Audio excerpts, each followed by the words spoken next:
जीत जाएगी अपराजिता ये केस, ललित को लगेगा बड़ा झटका, देगा रक्षित अपराजिता का साथ तुम देना साथ। मेरा शो का आने वाला ट्विस्ट काफी ज्यादा इंटरेस्टिंग एंड दिलचस्प होने वाला है। कहानी में देखने को मिलेगा कि यहाँ पर कोर्ट में अपराजिता और ललित के डिवोर्स की ये पहली सुनवाई है। यहाँ पर अपराजिता के लिए बहुत ही बड़ा दिन होगा, क्योंकि अगर ललित और उसकी डिवोर्स हो जाएगी तो वो अपनी लाइफ की एक नई शुरुआत करेगी। लेकिन यहाँ पर अपराजिता के लिए दुख की बात यह है कि आज उसकी माँ ही उसके साथ नहीं है।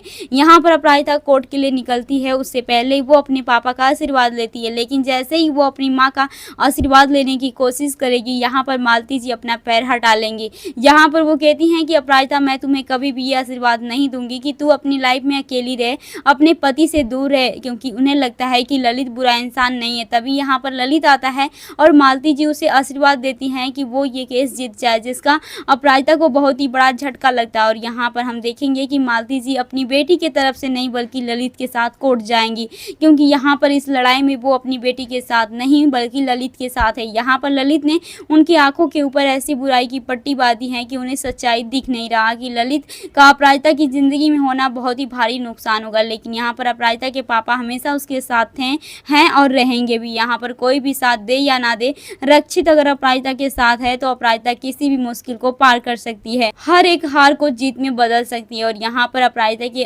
अंदर कोर्ट में जाने से पहले ही रक्षित उसे एक ब्रेसलेट पहनाता और कहता है कि ये मेरे पापा की दी हुई ब्रेसलेट है, उन्होंने मुझे दिया था और आज तुम्हें मैं दे रही हूँ, क्योंकि इसकी सबसे ज़्यादा ज़रूरत अगर किसी को है तो तुम्हें है, और मुझे उम्मीद है कि तुम जीतोगी और अपनी लाइफ की एक नई शुरुआत करोगी। लेकिन यहाँ पर हम देखेंगे कि कोर्ट में जैसे ही अपराजिता से पूछा जाता है कि वो ललित से डिवोर्स क्यों चाहती है, तो यहाँ पर अपराजिता सिर्फ इतना कहती है कि 4 साल से मैं ललित के साथ थी, लेकिन अब मैं इसे डिवोर्स चाहती हूँ। मुझे ना ही इनकी कोई बुराई करनी है और ना ही अच्छाई, बस मैं उनके साथ खुश नहीं हूँ। इसके बाद यहाँ पर अब ललित से ये पूछा जाता है कि क्या वो अपराजिता से प्यार नहीं करता है, तो यहाँ पर ललित कहता है कि मैं अपराजिता से बहुत प्यार करता हूँ और मैं अपराजिता के बिना नहीं रह सकता हूँ, क्योंकि अपराजिता ही मेरी दुनिया है। यहाँ पर अपराजिता के तो होश उड़ जाते हैं कि अब ऐसे में ये डिवोर्स तो नहीं हो पाएगा। तो कहानी काफी दिलचस्प होने वाली है कि क्या फाइनली यहाँ पर अपराजिता इस जो है कि हार को जीत में बदल करके बाहर निकलती है। देखना ये भी इंटरेस्टिंग होगा।